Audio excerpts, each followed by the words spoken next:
Hey, my name's Aaron, and I'm about to show you how to fix a Whirlpool washer that's shaking like crazy.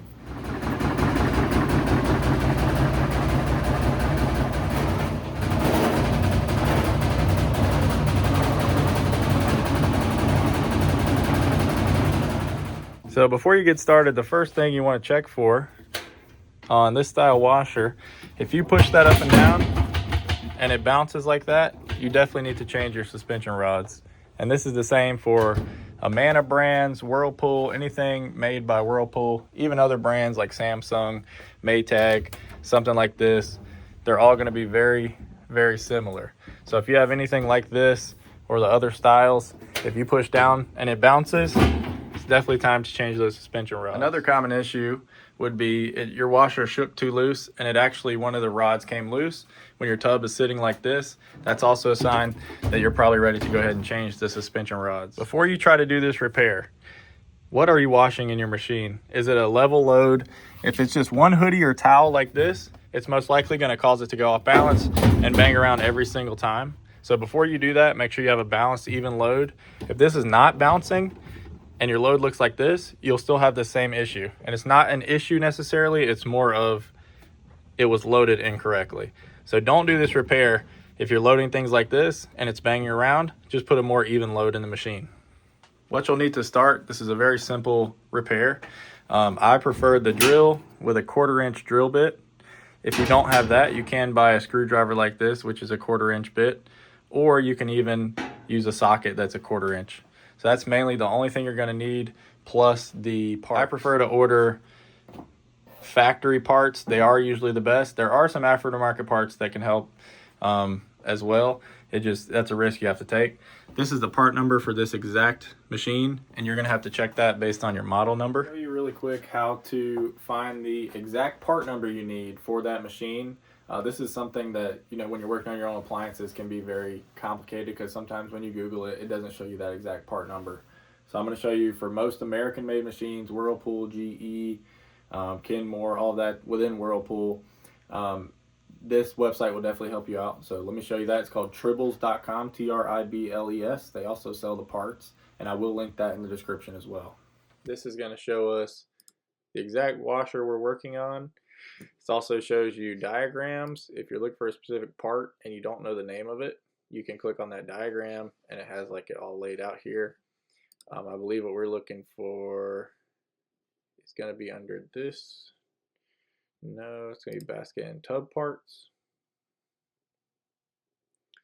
And then we're going to go over, look for the rods right here, number 22. So here we go. That's the exact part numbers we're going to need for that machine. And I would recommend doing this every single time you need a part, because you don't want to purchase the wrong part, have to return it and all that.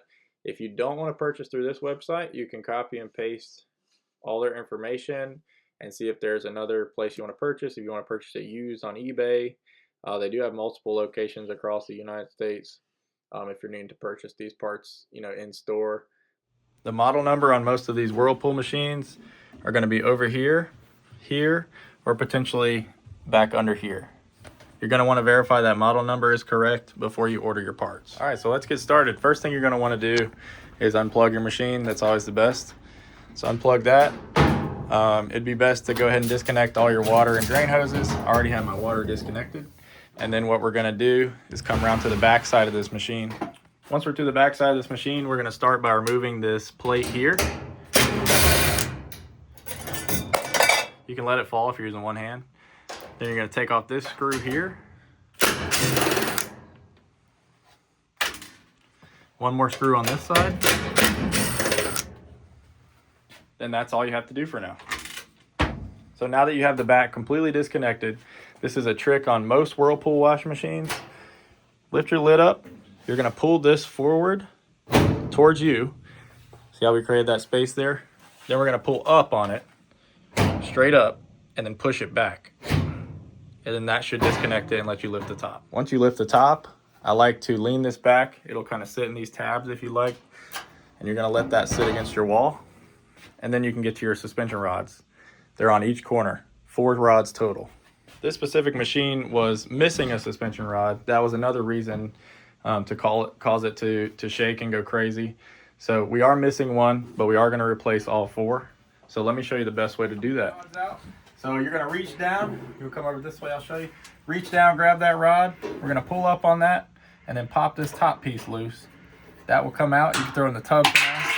You're going to let that rod go down. Then we're going to do that on each side.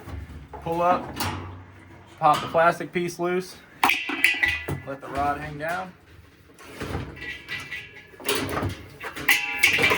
Now we got all the rods disconnected. Now that we have the machine flipped up like this, we're able to pull the rods out from the bottom. If you don't have a way to do this, you can just tilt the machine back and lean it up against the wall and then crawl underneath. If you can completely disconnect it with a hand truck or something, this is the easiest way to do that.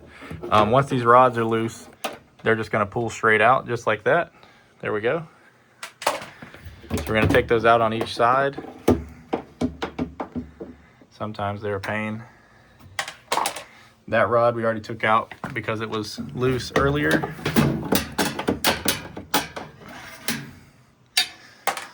So there's the 3. It usually would be 4, but 1 we already took out. So that's 3 we just took out. Now this one's ready to put the new rods in. Here we have our new rods. Usually they're color coded like this, especially if they're OEM.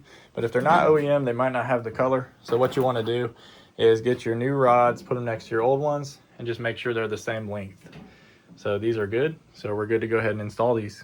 So what we're going to do is take our new rods, and then we're just going to do the same process in reverse. Just slide them in through the holes up there, just like that.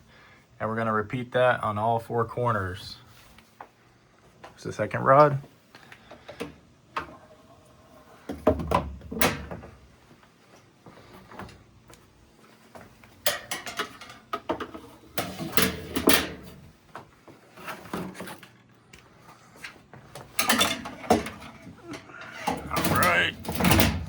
Fourth rod in. Now we're going to flip it back up. Now that the machine is standing back up, we're going to do what we did earlier. We're going to pull back. See how we separate that there? Up, forward. That's going to release. Then we're going to lean this against the wall. And now we're ready to put the rods and clip them back to the top part of the cabinet. Alrighty, so what we're going to do now, we're going to lift up the rods.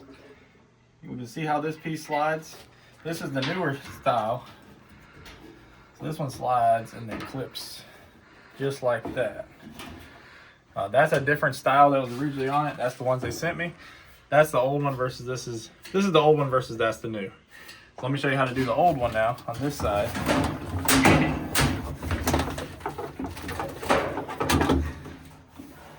So we're going to lift up, slide that through, and push that right down in.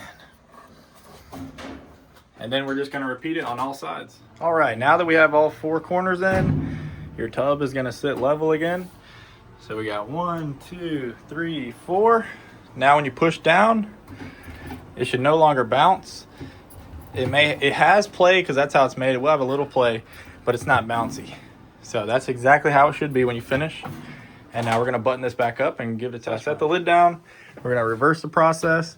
You set it down and you push it back in place. Shouldn't be a huge gap there. And then we're going to put these screws back in, put that cover plate back on, and we're good to go. 1, 2, and then here's our 3rd screw. 1, 2, 3. Now we're going to reconnect the machine, and we're going to give it a test try and see how it does. We got our water hooked up, drain hose in. We're going to plug her in and see how she does. What we're going to do, we're going to load a test load of clothes here. We have some old clothes we use here in our shop when we test machines, and we're going to run it. If you run it empty, that's actually one of the issues you'll find. If the suspension rods are bad, it'll spin perfectly fine usually when it's empty. So it is good to evenly put a load of clothes in after you do this repair, and then we'll see how it runs. And like I was talking about earlier, you want to make sure your clothes are evenly distributed around the tub there. And then now we can do the test cycle.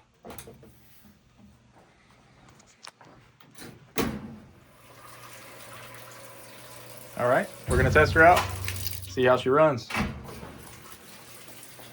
water out. Now the machine is going into high spin and draining all the water out, and that is a lot smoother than it was before. A small, like slight little shimmy or shake is completely normal, but you should definitely not be banging around and going crazy. So this one is ready to go. Turned out really nice. Thanks for watching, guys. If you have any questions, just shoot me over a comment down below and I'll try to get back to those. And until next time.